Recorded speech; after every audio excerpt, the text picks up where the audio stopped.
right, you're real nice. Okay. All right.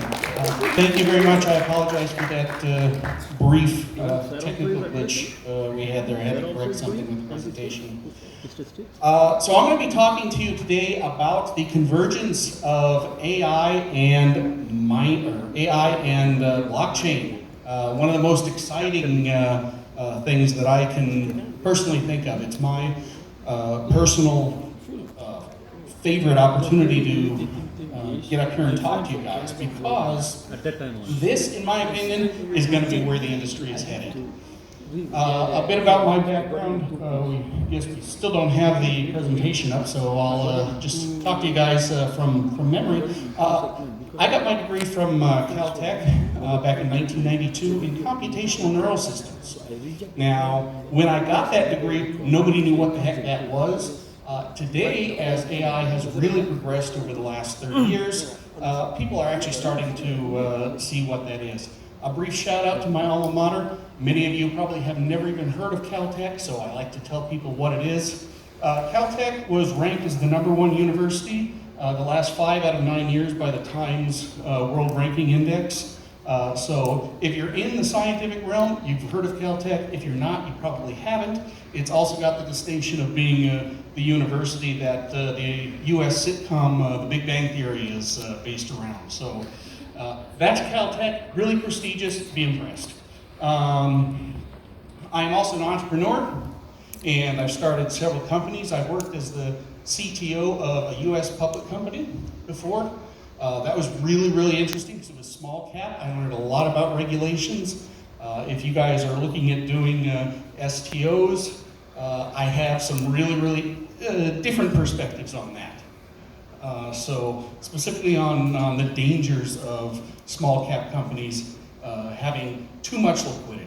So if any of you want to talk about that, we can get together later. Right now, I'm busy starting Extend Online. Basically what we are doing is designing hardware right now for the mining industry, but we expect the mining industry and the AI industry to become the same thing. So this is really an AI mining company that's coming together right now. And I guess we still don't have my presentation up, so I'll just keep going on. The basic idea that we're going to go through is, what is the blockchain? So many people have that question when we start out. What is the blockchain? They don't know, and we've heard a lot about it today. A lot of people have given you their take on it. I'm not going to repeat what they've said. What I am going to do, however, is tell you about what the blockchain is not. Because once you understand what the blockchain isn't, you understand what the blockchain actually could be. From my perspective, there we go. Let's see if we can click forward here. There we go.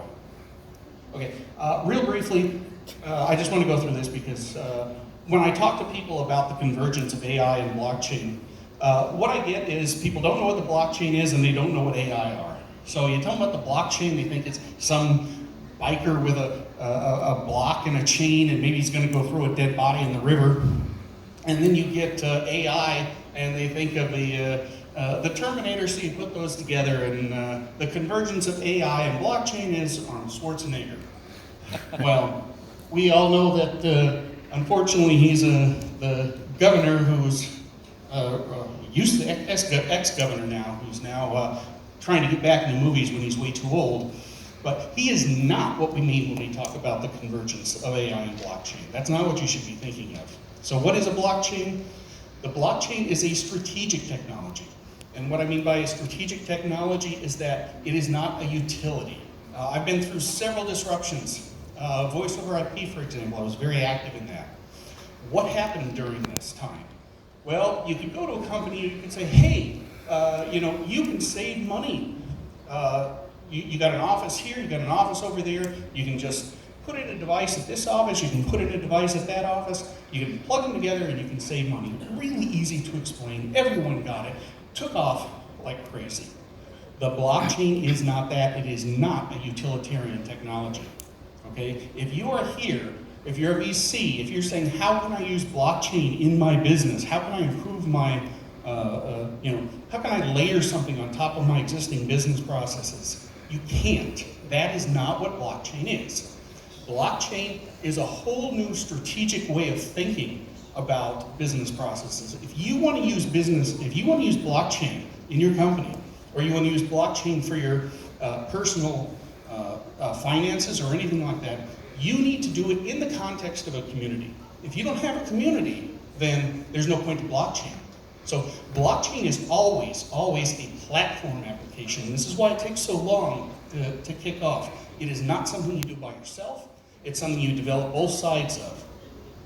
You have to develop the suppliers and you have to develop the customers, and everybody has to agree to use the blockchain. That's where its value comes from.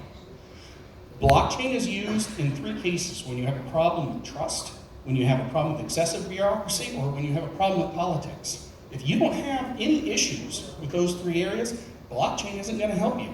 There's nothing blockchain can do for you if you've already got a maximally efficient system. If you're already happy with the centralized data and the way things are going right now, you don't need blockchain. Okay? And this graph here that we see is actually a very famous tweet. It's from someone named Vincent Cerf. Cerf is one of the fathers of the internet, and basically this was kind of a flippant answer to a lot of people who were trying to convince you to use the blockchain. And he said, no, you don't. Most people don't know what the blockchain is. They don't need it. Anything that they're doing with it can probably be better done on a conventional database anyway, because nobody is taking advantage of the things that blockchain actually offers. As I said, trust, bureaucracy, and politics, those are the things to look for. When you say, I want to use blockchain, which one of those 3 are you getting rid of? Because those are the problems that blockchain solves. If you can't fit your solution into one of these 3 categories, you probably don't need it. You're better off going with a centralized database. It's going to be faster. Now, what's going to happen when we introduce AI? Because all of our existing systems regarding trust are based on human interactions. So in other words, when you go to buy something or when you go to sell something, you buy from a vendor because, hey, I trust that guy. You know, there's 17 places I could go to get this item, but I like this person, they're friendly, I enjoy talking to them, I get a good feeling from them, I believe that they're not going to take advantage of me, and if I have a problem, it's going to be okay, I can come back and he'll help me out. Introduce AI into this though? Not anymore, because AI doesn't have any of those feelings. How do you go out and take an AI golfing? You can't. It's an AI. It doesn't golf. You can't go befriend an AI. You can't do anything with it. It's just there. It's making completely logical decisions. And this is totally alien to all of us here. It's really like a new life form that we have to deal with. So this is where the blockchain really comes in handy, because the blockchain mitigates the trust problems. And believe me, AIs are going to cause all kinds of trust problems in our society. So this is where the dynamic changes completely. You cannot go into the future with our existing relationships. We cannot keep going this way, because AIs are going to come in and they're going to infiltrate that, and they're going to behave differently. They really are the world's best psychopath. They have absolutely no feelings, they have no concept of our relationships or our emotions, and they are doing things specifically based on logic that we don't understand. So this is where the blockchain comes in, because the blockchain can establish trust between these 2 different worlds of, I don't know what the blockchain is thinking, and the blockchain is saying, I have no idea what humans think. Those 2 worlds don't combine except by the blockchain. So then, what is artificial intelligence? We hear a lot of people talking about it. What is it? Well, there's actually 2 types, and I'm not going to get into this too much, because there's no real value in going into it. We're at the very early stages of what machine learning is all about. But just so you know, when you're going out and hearing these terms, there are basically 2 different types of machine learning when people talk about it. So it's useful to have some idea of what they're referring to. There's basically 2 camps. And there's one camp here which is called connectionism. And the connectionist camp is something like face recognition, okay? And this is, as an example, in every human brain, we have a structure called the fusiform fascia, okay? And what this is really, really good at is pattern recognition.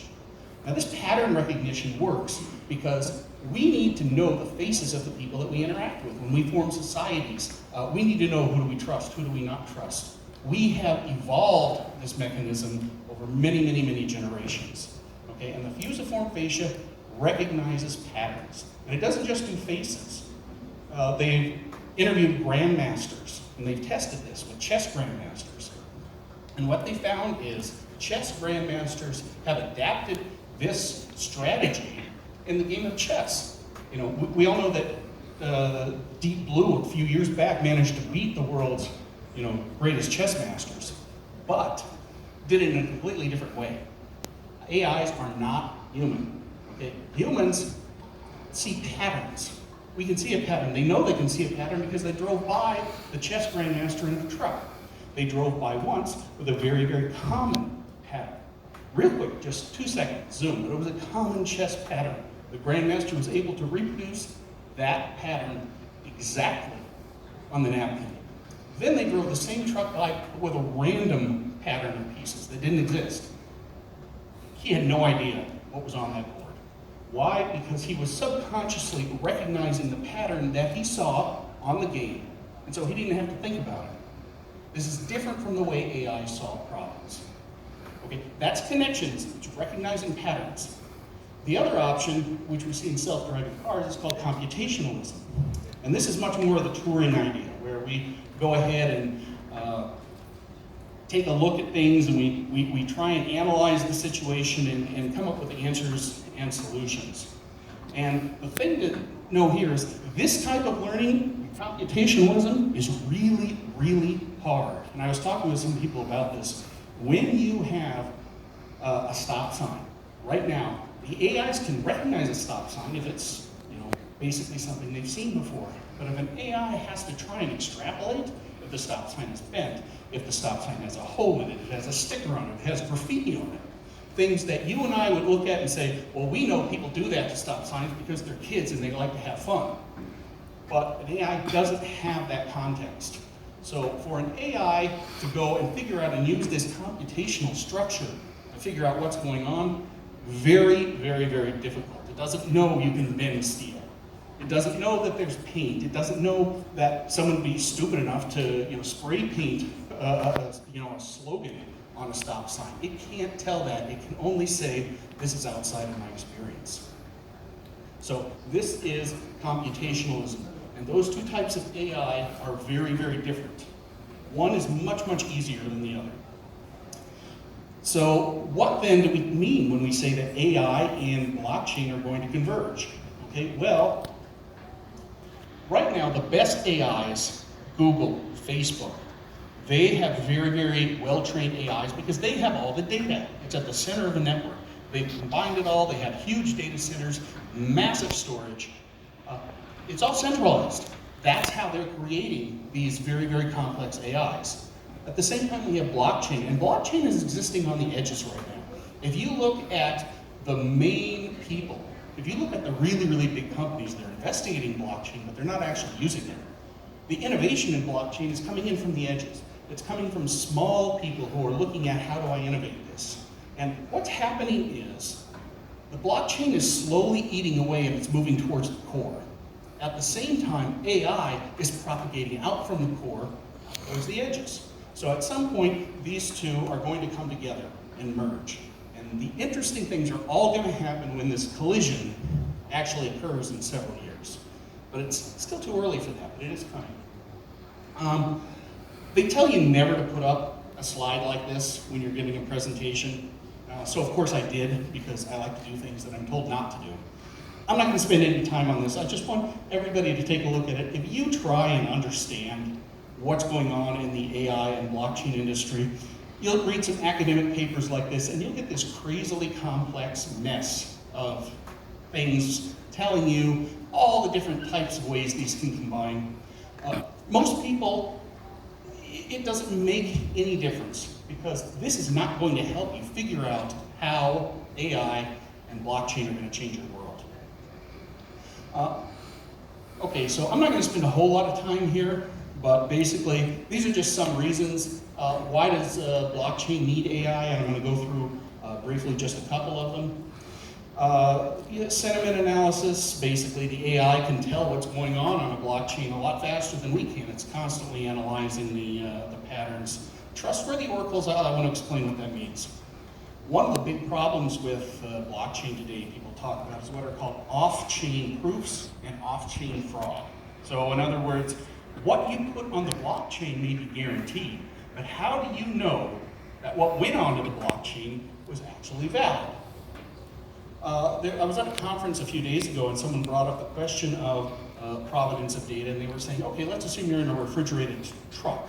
You're taking the food to market, it's a refrigerated truck, you've got the sensors that are all transmitting data to say the truck is cold and at the right temperature, and that sensor breaks. What is the truck driver going to do? Do you think he's going to let that data get onto the blockchain? They said no. He's going to take a bag of ice and put it in front of the sensor so that it looks like everything is fine and drive it to market. But you don't know whether or not that truck was actually refrigerated the whole way to market or not. And as someone who's bought some of these frozen pies before, got it home and opened up and it's full of mold, that matters to me. So how can AI stop this? Trustworthy oracles. The AI can constantly monitor the data that's coming through and look for these patterns. Now, you may be able to get away with that once or twice, but AIs are really, really good at finding tiny little differences between what's going on. And the first couple of times that happens, the AI may not pick it out. But after a couple of training sessions where he's seen the stuff arrive that didn't work, that AI is going to be really good at figuring out exactly what went wrong. And so that's where AI can solve this problem of off-chain proofs and off-chain fraud. And the more things that get put on the blockchain, the better and better the AIs become at detecting these types of problems. And that's probably the most important reason. The other thing I want to point out is about the convergence of AI and mining problems, because many people don't understand this, and this is one of our specialties. Right now, the mining industry, and by that I mean the digital mining industry, Bitcoin, those things, use an awful lot of power to solve computer problems. Huge amounts of power. At the same time, AIs need huge amounts of power in order to train their data sets. Right now, all of this power is being wasted. It makes perfect sense. These two need to be combined. People understand this, but it's a hard problem. But if you look at where this industry is going in several years, mining of digital currencies, or blockchain, basically securing the blockchain network, and training of AI data sets are going to merge into the same problem. And that's why people say data is the new currency, because you are actually going to be able to value your data, give your data to these blockchains, and as a consequence of that, you're going to get the value of what the miners are currently getting to secure the network. And so this is probably where the industry is headed 10 years from now, I don't know, but we are working actively to push that forward. Okay. Again, from the same point, why AI needs blockchain. AI has no trust. AI doesn't exist like humans do. It can't know whether you're telling the truth or not. All it can do is believe the data. So AI needs blockchain to make sure that it has good data. You feed data poisoning. When you feed fake data into an AI, you're going to get a really, really awful answer, which you don't want. Okay, so if we can just start up. This is a real-world example. We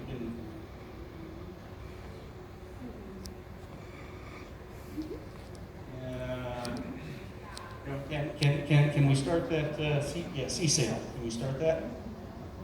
Just go ahead and play it. I just want you guys to watch this for a second.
Dina's lab at CSAIL at MIT.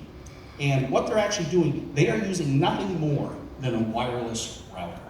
A wireless router, and they're looking at tiny, tiny reflections off of people's heads, off of their arms, off of their torsos. And they have an AI that they've trained to notice those really, really tiny signal reflections, even through a wall, okay? They can do it today, right now. They can see through the wall using tiny reflections, and they can tell who's in the room, what position are they sitting in, what are they doing. Right now, they can't do it through a wall, but once they get inside the room, they can tell you're breathing, they can see your heartbeat. They can tell so much about the person by watching minute changes in the human body. And all of this information then can be put on the blockchain and sent to whoever you want. Now, imagine this. Imagine the potential for abuse of this type of technology. When you're back in your hotel room, imagine somebody sitting outside your hotel room. You've got the door shut. You think you're private? Not with this technology. This exists today. Someone could be standing outside your hotel room watching exactly what you do. If you think you're going to sneak away for an afternoon tryst, not if your wife is watching.